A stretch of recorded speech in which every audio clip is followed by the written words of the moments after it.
જય સ્વામિનારાયણ. આજના દર્શન. જય ગણપતિ દાદા. જય કષ્ટભંજન દેવ.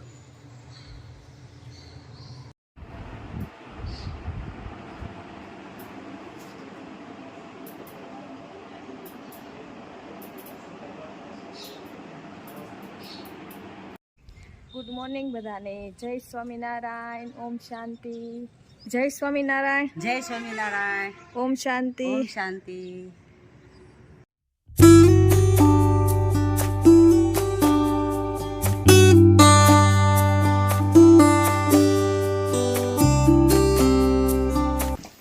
ઔષધિ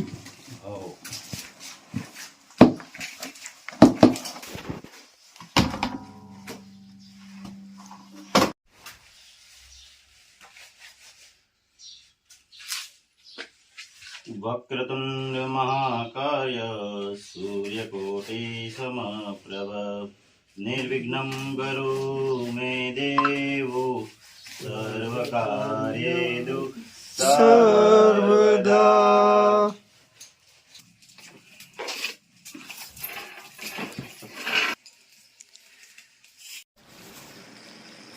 જો તેલ ઉકળે છે અને હવે ઔષધિમાંથી છૂટું પડતું જાય છે તેલ, એટલે ઉપર આવે છે. જો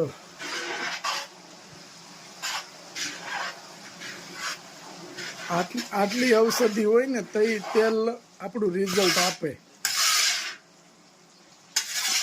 ઉપર ઉપર ઔષધિ હોય એમાં શું રિઝલ્ટ આપે? કેમ લાગે રાજુ? અરે સુપર. કેટલી વાર લાગશે હવે? હજી તો આ વૈજા કલાક. હજી કલાક વહી જાય ને. ઔષધિ હાવ ગળી જાય બધી.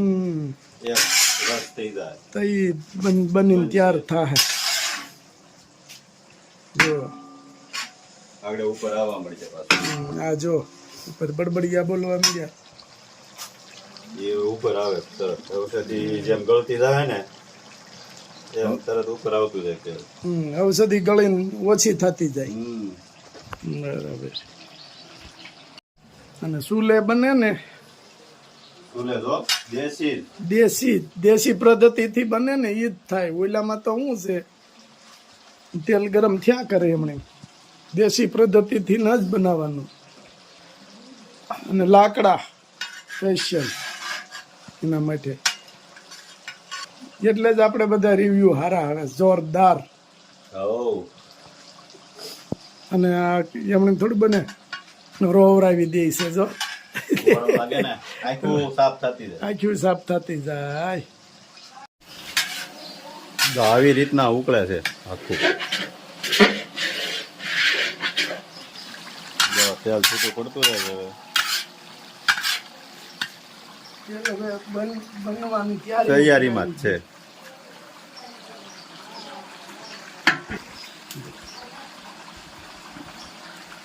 એનો નેચરલ કલર આવવા મળ્યો એકદમ.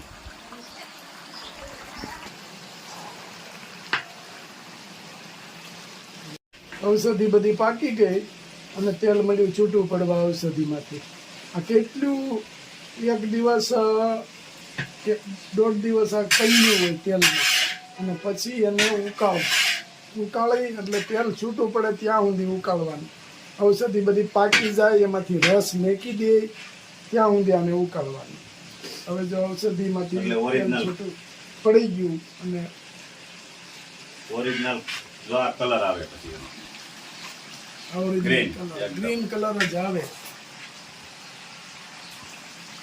આપણી ઠેરી જે રીતની છે કે આપણે ગ્રીન કલર જ થાય છે. એક જ હરખો કલર આવશે. પહેલી ફેરું બનાવ્યું ઈ કે અત્યારે બનાવો એક જ હરખો કલર આવશે. પણ રોવડાવી દે ઈ 100%. અને આ થોડીક તબિયત બગડી ગઈ છે મારી, એટલે હવારમાં હોસ્પિટલ જવું પડ્યું. પણ હોસ્પિટલ જઈને પાછા કીટ દેવા તો પગી જ ગયા. બરાબર. જય સ્વામિનારાયણ. હાલો થઈ ગયું છે રેડી એકદમ. Hair oil complete. આ પડ્યું ઉતારી લીધા પછી અમે થોડું થોડું હલાવવું જોઈએ, નકર પાછું ઓલું થાય. એટલે ઉતારી લીધા પછી હલાવવા.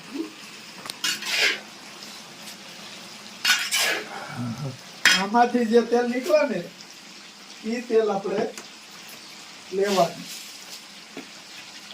આવી રીતે આમ આમ નહીં, આમ આમ આમ આમ આમ આમ આમ કરીને તેલ ફરતું હોય એમાં રિઝલ્ટ ન મળે. આ રીતે તેલ નહીં ને તે રિઝલ્ટ મળે. એટલે એ પ્રમાણે પછી ઔષધિની ખબર હોવી જોઈએ કે આ ઔષધિ નખાય, આ ન નખાય. નકરું લીમડા ને પાંદડા ને પીપળા ને પાંદડા ને બધા પાંદડા નાખી અને આટલું કરીએ તો એ હાલે નહીં. આપણે પાંદ ઓછા હોય છે બધા મીડિયમ માપે કે જેનું માપ સાઈઝ છે એ રીતે ઔષધિ જેટલી હોય એ પ્રમાણે જ પાન નાખવાના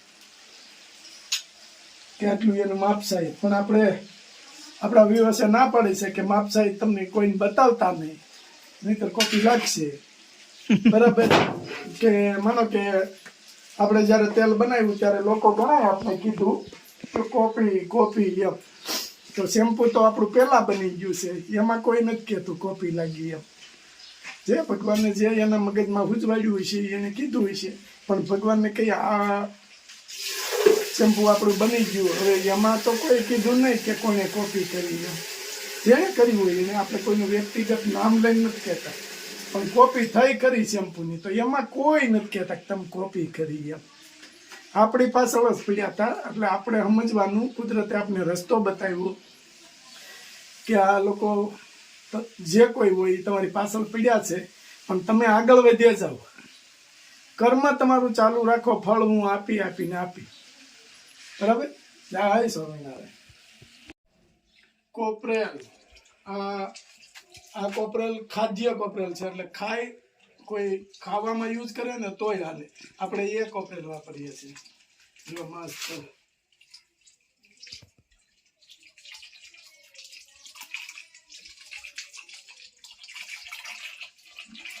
કોપરેલ નાખી અને આને બરાબર મિક્સ કરી દેવાનું. કે તેલ આવડું આ ગરમ હોય ત્યાં કોપરેલ નાખી દેવી એટલે બરાબર મિક્સ થઈ જાય. જોઈ લો તેલ ઔષધિમાંથી છૂટું કર્યું. નાનપણથી જોતા એ છે ને ત્યારે આવું બને છે ને ત્યારે આપણને રિઝલ્ટ સારા મળે છે.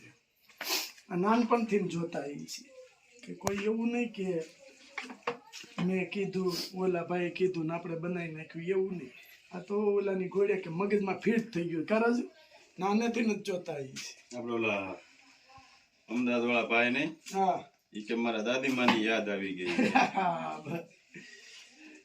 અમદાવાદ વાળા ભાઈએ એવું કીધું કે તમારું હેર ઓઇલ આપણે કાલની કમેન્ટમાં જ છે ને, હા, વાપરવી જોઈએ. અમારા દાદીમાં યાદ આવી. હા, અમારા રેગ્યુલર વાપરીએ છીએ ને અમારા દાદીમાં યાદ આવી ગયા અમને. કે એટલે યાદ હું કેમ આવ્યા કે દાદીમાં બનાવતા હોય અને એની જેવું જ લાગ્યું અસલ. કે એની જેવું જ લાગ્યું કે દેશી ને નેચરલ એકદમ. હિત પટેલ અને બહુ સરસ આપને સપોર્ટ આપે છે. સારી રીતે બહુ સરસ સપોર્ટ આપ્યો. જે કાંઈ કામ હોય, કાંઈ જરૂર હોય તોય કહેજો. કે હા, અમદાવાદમાં કાંઈ પણ જરૂર હોય, હા, 20 મિનિટે તમારું કામ. અને બિચારા ક્યાં સુધી કીધું કે અમારી જરૂર હોય ને તો હા, અમે ગાડીઓ લઈને ત્યાં આવી જાઉં, તમે ખાલી એક કોલ કરજો. ઈ કે ભગવાન બધાયનું સારું કરે. જય સ્વામિનારાયણ. જય સ્વામિનારાયણ. જય સ્વામિનારાયણ. આજે થોડું ગુલાબભાઈની તબિયત બગડી છે અને બાટલો ચડાવવાનું ચાલુ કર્યું છે. આજે સવારથી થોડીક તબિયત બગડી હતી. સવારે બતાવ્યું થોડુંક લો બીપી, સુગર ઘટે છે એમ કીધું. પછી પાછી અત્યારે વધારે તકલીફ થઈ ગઈ એટલે અત્યારે તાત્કાલિક આવ્યા અને સાહેબને પૂછીને બધું તૈયાર કરીને હવે આ બાટલો ચલાવવા ચાલુ કર્યો છે. પછી કાલે ખબર પડે કેમ છે બધું, કેટલી બોટલ કેટલી ચડાવવી પડશે ઈ. કાલે પાછું બતાવવું જોઈએ અને કેટલી બોટલ ચડાવવાની એ સાહેબ કે ઉપર આધાર રહે. જય સ્વામિનારાયણ. જય સ્વામિનારાયણ. કેમ છે ગુલાબભાઈ હવે? ટ્રીટમેન્ટ ચાલુ થઈ ગઈ છે, ચાલુ કરી છે. સાહેબે ચાલુ કરી દીધી છે. થોડુંક હજી તો ઓલું લાગે એમ ચક્કર આવે એવું થાય. એટલે બાટલો ચડે છે થોડોક. એક બાટલે કેમ થાય પછી કાલ પાછું બતાવશું. એટલે કાલે પાછું જોવું, કાલે ચડાવવો પડે તો પાછું ચડાવી દેવું. એટલે આગળ આપણે વધવું પડે ને, આમાં તો જોવું પડે. લો બીપી થાય, બીપી ઘટી જાય એટલે તકલીફ વધારે થાય. એટલે જોઈને હાલવું પડે. આમાં તો વધારે તકલીફ થઈ જાય. ચક્કર આવી ગયા હોય, એકલા હોય, પડી જાવી એવું થઈ જાય તો વધારે તકલીફ થાય. એટલે જોવું પડે આમાં આપણે. એટલે જેમ આગળ ટ્રીટમેન્ટ ચાલુ છે પછી જોવું આપણે કાલનામાં કેમ થાય છે. પાછું કાલે બતાવી જવું, બાટલો પૂરો થાય. આજે આરામ કરવાનો સાંજે, અને કાલે પાછું સવારે બતાવી જશું. જય સ્વામિનારાયણ. જય સ્વામિનારાયણ ગુલાબભાઈ. જય સ્વામિનારાયણ.